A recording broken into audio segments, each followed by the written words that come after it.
오늘도 하나님의 말씀의 자리에 서신 우리 미랄교회 모든 성도님들 사랑하고 축복합니다. 오늘 하나님께서 우리에게 주시는 말씀은 사무엘하 22장 1절에서부터 16절에 있는 말씀입니다. 주님께서 다윗을 그의 모든 원수의 손과 사울의 손에서 건져 주었을 때 다윗이 이 노래로 주님께 아뢰었다. 그는 이렇게 노래하였다. 주님은 나의 반석, 나의 요새, 나를 건지시는 분. 나의 하나님은 나의 반석, 내가 피할 바위, 나의 방패, 나의 구원의 뿔, 나의 산성, 나의 피난처, 나의 구원자이십니다. 주님께서는 언제나 나를 포악한 자에게서 구해 주십니다. 나의 찬양을 받으실 주님, 내가 주님께 부르짖었더니 주님께서 나를 원수들에게서 건져 주셨습니다. 죽음의 물결이 나를 에워싸고 파멸의 파도가 나를 덮쳤으며 수월의 줄이 나를 동여묶고 죽음의 덫이 나를 낚았다. 내가 고통 가운데서 주님께 부르짖고 나의 하나님을 바라보면서 부르짖었더니 주님께서 그의 성전에서 나의 간구를 들으셨다. 주님께 부르짖는 나의 부르짖음이 주님의 귀에 다다랐다. 주님께서 크게 노하심니 땅이 꿈틀거리고 흔들리며 하늘을 받친 산의 뿌리가 떨면서 뒤틀렸다. 그의 코에서 연기가 솟아오르고 그의 입에서 모든 것을 삼키는 불에 뿜어내시니 그에게서 숫덩이들이 불꽃을 튕기면서 날아올랐다. 주님께서 하늘을 가르고 내려오실 때에 그 발 아래는 짙은 구름이 깔려 있었다. 주님께서 그룹을 타고 날아오셨다. 바람 날개를 타고 오셨다. 어둠으로 그 주위를 둘러서 장막을 만드시고 빗방울 머금은 먹구름과 짙은 구름으로 둘러서 장막을 만드셨다. 주님 앞에서는 광채가 빛나고 그 빛난 광채 속에서 일글거리는 숫덩이들이 쏟아졌다. 주님께서 하늘로부터 천둥 소리를 내시며 가장 높으신 분께서 그 목소리를 높이셨다. 주님께서 화살을 쏘아서 원수들을 흩으시고 번기를 번쩍이셔서 그들을 혼란에 빠뜨리셨다. 주님께서 꾸짖으실 때에 바다의 밑바닥이 모조리 드러나고 주님께서 진노하셔서 콧김을 내뿜으실 때에 땅의 기초도 모두 드러났다. 사무엘서가 한나의 기도로 시작되었다면 사무엘서의 대단원의 마지막은 다윗의 노래로 막을 내리고 있습니다.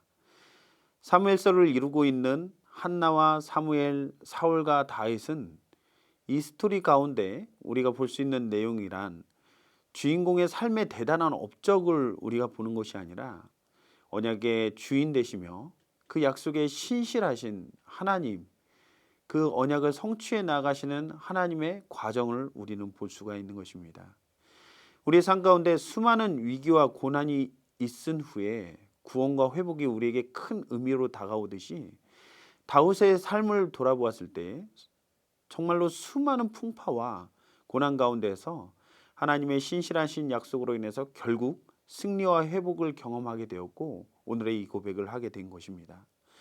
다윗의 삶을 돌아보면 참으로 쉽지 않은 인생을 살아왔음을 알 수 있습니다. 베들레헴이라는 아주 작은 마을에 이세의 8번째 막내 아들로 어쩌면 주목받지도 못한 인생으로 끝이 날 수밖에 없었던 어린 다윗을 하나님께서 택하여 세우시고 기름 부어 왕으로 삼아 주셨습니다. 그러나 그의 삶 가운데 수많은 고난과 위기, 칼과 기근이 끊임없이 찾아왔습니다. 이러한 수많은 위기 앞에 그가 하나님을 신뢰하였고 신실하신 하나님은 계속해서 다윗과 함께 하신다라는 그 약속, 변함없이 약속을 이뤄나가심을 다윗의 삶 가운데 보여주셨습니다. 그리고 마침내 다윗은 그의 삶의 발자취를 뒤돌아보면서 하나님의 동행하심과 인도하심에 대한 찬양을 올려드릴 수 있게 된 것입니다. 다윗의 삶 가운데서 죽음의 위기는 항상 따라다녔지만 신실하신 하나님의 약속이 항상 그와 함께했기 때문에 그는 하나님의 인도와 보호하심을 경험하며 살아왔음을 고백할 수 있었던 것이죠. 하나님은 어둠 가운데 빛을 내시고 공허하고 절망 가운데에서도 충만한 삶으로 이끌어 주시는 분이십니다. 하나님의 뜻과 하나님의 법을 따라가는 인생들에게 항상 함께하여 주시고 인도해 주시는 분이시 하나님이십니다. 다윗의 삶을 돌이켜보면 그러한 삶을 걸어왔음을 우리는 볼 수가 있습니다. 우리의 삶도 어쩌면 동일하지 않을까요? 우리는 하나님의 무조건적인 선택과 은혜로 구원의 은혜와 감격 속에 살아가고 있습니다. 우리의 자격과 능력에 의해서 하나님의 택하심을 입은 것이 아닙니다. 우리가 연약한 가운데에서도 하나님께서 우리를 택하여 세우셨고 하나님의 자녀 삼아 주셔서 하나님의 인도와 보호하심 속에 오늘도 살아갈 수 있도록 하셨습니다. 오늘 본문의 다윗의 노래는 시편 18편의 내용으로 봐도 무방할 정도로 너무나도 비슷합니다. 다윗이 수많은 위기와 고난 가운데 이스라엘의 왕이 된 후 과거를 회상하며 하나님을 찬양한 노래인 거죠. 다윗의 삶은 하나님과 동행하는 삶이었음을 우리는 알 수 있습니다. 다윗의 삶 가운데 수많은 위기 속에서 하나님께서 다윗의 기도를 들어주셨고 시시때때로 구원의 팔로 인도하여 주셨습니다. 다윗은 하나님의 권능과 위엄을 마치 지진이 일어나고 화산이 폭발하는 것과 같은 엄청난 위엄으로 표현하고 있죠. 자신의 대적들 앞에서는 두려움 없이 하나님을 의지하여 믿음의 담대함으로 나아갔지만 하나님의 위엄과 그 영광 권위 앞에서는 두렵고 떨리는 자세로 하나님의 앞에 서 있었다라는 것을 우리는 볼 수가 있는 거죠. 많은 위기와 상황이 닥칠 때마다 다윗은 하나님께 기도했습니다. 하나님을 의지했던 것입니다. 이런 고통의 시간을 통해 더욱 하나님께 다가가는 시간이 되었습니다. 하나님의 권능을 또한 경험하는 시간이 되었습니다. 다윗이 이 노래의 초반에 고백하는 것과 같이 하나님은 나의 반석, 나의 요새, 나를 건지시는 자, 나의 방패, 나의 구원의 뿔, 나의 높은 망대, 나의 피난처, 나의 구원자라는 고백은 환난 가운데 하나님께서 기도할 때마다 찾아와 붙들어 주셨고 하나님께서 승리케 해주셨던 그 경험이 그가 지금 자신의 과거를 돌이켜보면서 하나님의 영광을 찬양하는 이유가 된 것입니다. 우리에게도 수많은 위기가 있습니다. 우리에게 예기치 않게 찾아오는 질병과 가난과 고난 등이 있습니다. 이러한 상황에 처하게 되면 막막해서 감당하기 힘들어 절망하게 됩니다. 그러나 우리 성도는 다윗처럼 하나님께 소망을 두고 하나님께 부르짖으며 하나님의 능력을 의지하여서 나아가야 할 것입니다. 다윗은 죽음의 위기와 환난 속에 있을 때마다 하나님을 의지하며 하나님께 기도하며 또한 그 위기와 상황들을 돌파해 나갔습니다.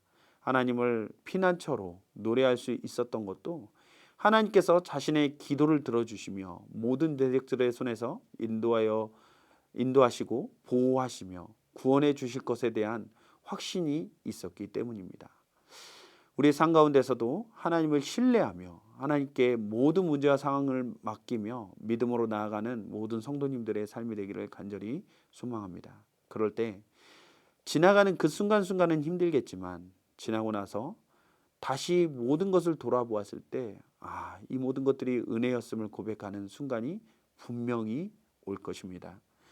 우리 모든 미랄교회 성도님들도 우리의 반석 되시고 피난처 되신 주님을 의지하며 모든 문제와 상황을 돌파해 나가는 주님께 믿음으로 맡기며 돌파해 나아가는 우리 모두가 되기를 간절히 소망합니다. 기도하시겠습니다. 사랑의 주님, 너무나도 감사합니다. 문제와 상황을 보았을 때는 우리는 주저앉을 수밖에 없고 두려워 떨 수밖에 없는 연약한 존재이지만 하나님의 위엄과 그 영광을 바라보았을 때 주님을 의지하게 되고 주님께 모든 문제와 상황들을 맡기며 기도할 수 있고 또한 하나님 그 동행하심을 신뢰하며 나아갈 수 있음을 고백합니다. 오늘 하루의 삶 가운데도 우리 모든 미랄교회 성도님들이 이렇게 다윗과 같이 하나님과 동행하며 나아가는 귀하고 복된 삶 될 수 있도록 인도하여 주시고 지금 순간에는 다 할 수 없지만 지나고 되돌아보았을 때에 모든 것이 하나님의 은혜였음을 고백하는 우리 모든 성도들의 삶이 될 수 있도록 인도하여 주시옵소서. 이 모든 말씀을 우리 주 예수 그리스도의 이름으로 기도했습니다. 아멘.